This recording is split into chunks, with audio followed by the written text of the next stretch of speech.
ಇವತ್ತಿನ ರೆಸಿಪಿಯಲ್ಲಿ ನಾವು ಇನ್ಸ್ಟೆಂಟ್ ಆಗಿ ಮನೆಯಲ್ಲಿರುವಂತಹ ಪದಾರ್ಥಗಳನ್ನು ಬಳಸಿಕೊಂಡು ಹೇಗೆ ನಾವು ಈಸಿಯಾಗಿ ಗುಲಾಬ್ ಜಾಮೂನನ್ನು ಮಾಡ್ಬೋದು ಅನ್ನೋದನ್ನ ಇವತ್ತಿನ ರೆಸಿಪಿಯಲ್ಲಿ ನೋಡೋಣ. ತುಂಬ ಬೇಗನೆ ಮಾಡ್ಕೋಬಹುದು ಇದನ್ನ. ಮಕ್ಕಳಂತೂ ತುಂಬಾನೇ ಇಷ್ಟಪಟ್ಕೊಂಡು ತಿಂತಾರೆ. ವೆಲ್ಕಮ್ ಟು ಮೈ ಫುಡ್ ಬೊಕ್ಕೆ ಚಾನಲ್. ಹಾಗಾದ್ರೆ ಈ ಗುಲಾಬ್ ಜಾಮೂನನ್ನ ಹೇಗೆ ಮಾಡ್ಬೋದು ಅನ್ನೋದನ್ನ ನೋಡೋಣ ಬನ್ನಿ.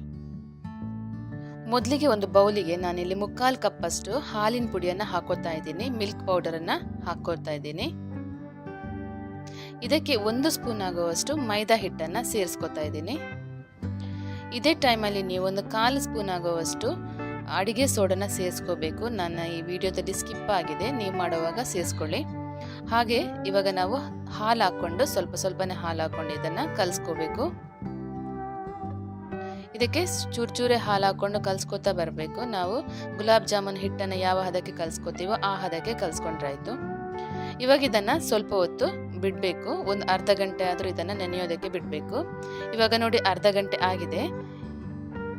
ಇವಾಗ ಇದನ್ನು ಉಂಡೆ ಕಟ್ಕೋಬೇಕು. ಕೈಗೆ ಸ್ವಲ್ಪ ತುಪ್ಪ ಅಥವಾ ಎಣ್ಣೆ ಹಾಕೊಂಡು ಉಂಡೆ ಕಟ್ಕೋಬೇಕು.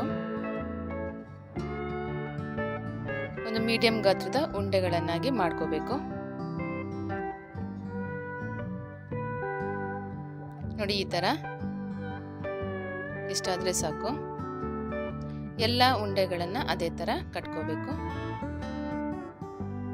ಇವಾಗ ನೋಡಿ ಉಂಡೆ ಕಟ್ಟಿ ಆಗಿದೆ. ಇದನ್ನ ಬದಿಗಿಡೋಣ. ಇದಕ್ಕೆ ಇವಾಗ ಸಕ್ಕರೆ ಪಾಕನ ರೆಡಿ ಮಾಡ್ಕೋಬೇಕು. ನಾನಿಲ್ಲಿ ಒಂದು ಬಾಣಲೆಗೆ ಅರ್ಧ ಕಪ್ ಆಗುವಷ್ಟು ಸಕ್ಕರೆನ ಹಾಕೋತಾ ಇದ್ದೀನಿ. ಹಾಗೆ ಅದಕ್ಕೆ 1 ಕಪ್ ಆಗುವಷ್ಟು ನೀರು ಹಾಕೋತಾ ಇದ್ದೀನಿ. ನಮಗೆ ಸಕ್ಕರೆ ಪಾಕ ಬರುವಂತ ಅವಶ್ಯಕತೆ ಏನೂ ಇಲ್ಲ, ಜಸ್ಟ್ ಸಕ್ಕರೆ ಕರಗಿದ್ರೆ ಸಾಕು.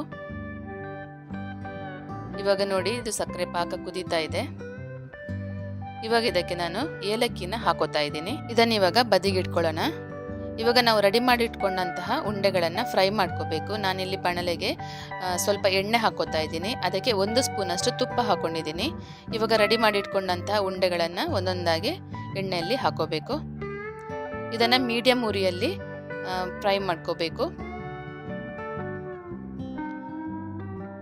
ಜೋರು ಉರಿ ಇಟ್ಟರೆ ಇದು ಕರಟಿ ಹೋಗುತ್ತೆ, ಪೂರಾ ಕಪ್ಪಗಾಗೋಗುತ್ತೆ ಬೇಗನೆ. ಒಳಗೆಲ್ಲ ಸರಿಯಾಗಿ ಬೇಯೋದಿಲ್ಲ. ಅದಕ್ಕೋಸ್ಕರ ಮೀಡಿಯಂ ಉರಿಯಲ್ಲಿ ಇದನ್ನು ಚೆನ್ನಾಗಿ ಫ್ರೈ ಮಾಡ್ಕೋಬೇಕು. ಈ ಥರ ಇದು ಗೋಲ್ಡನ್ ಬ್ರೌನ್ ಆಗೋ ತನಕ ಫ್ರೈ ಮಾಡ್ಕೋಬೇಕು. ನೋಡಿ ಈ ಥರ ಇಷ್ಟ ಆದರೆ ಸಾಕು. ಇವಾಗ ಇದನ್ನೆಲ್ಲ ತೆಗೆದಿಟ್ಕೊಳ್ಳೋಣ. ಎಲ್ಲ ಉಂಡೆಗಳನ್ನು ಇದೇ ಥರ ಫ್ರೈ ಮಾಡಿ ತೆಗಿಬೇಕು. ಇವಾಗ ನೋಡಿ ನಾವು ರೆಡಿ ಮಾಡಿಟ್ಕೊಂಡಂತಹ ಸಕ್ಕರೆ ಪಾಕಕ್ಕೆ ಎಲ್ಲ ಉಂಡೆಗಳನ್ನು ಹಾಕೋಬೇಕು. ಸಕ್ಕರೆ ಪಾಕ ಸ್ವಲ್ಪ ಬಿಸಿಯಾಗಿ ಇರಬೇಕು.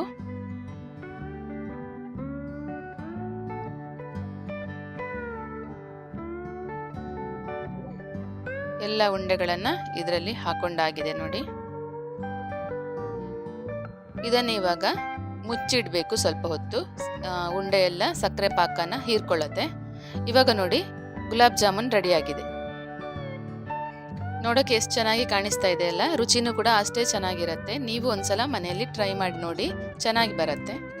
ನನ್ನ ಈ ರೆಸಿಪಿ ನಿಮಗೆ ಇಷ್ಟ ಆಯಿತು ಅಂತ ಅನ್ಕೋತೀನಿ. ಇಷ್ಟ ಆದರೆ ಲೈಕ್, ಶೇರ್, ಸಬ್ಸ್ಕ್ರೈಬ್ ಮಾಡೋದನ್ನು ಮಾತ್ರ ಮರಿಬೇಡಿ. ನಿಮ್ಮ ಫ್ರೆಂಡ್ಸ್ ಆ್ಯಂಡ್ ಫ್ಯಾಮಿಲಿ ಜೊತೆಗೂ ಶೇರ್ ಮಾಡಿ.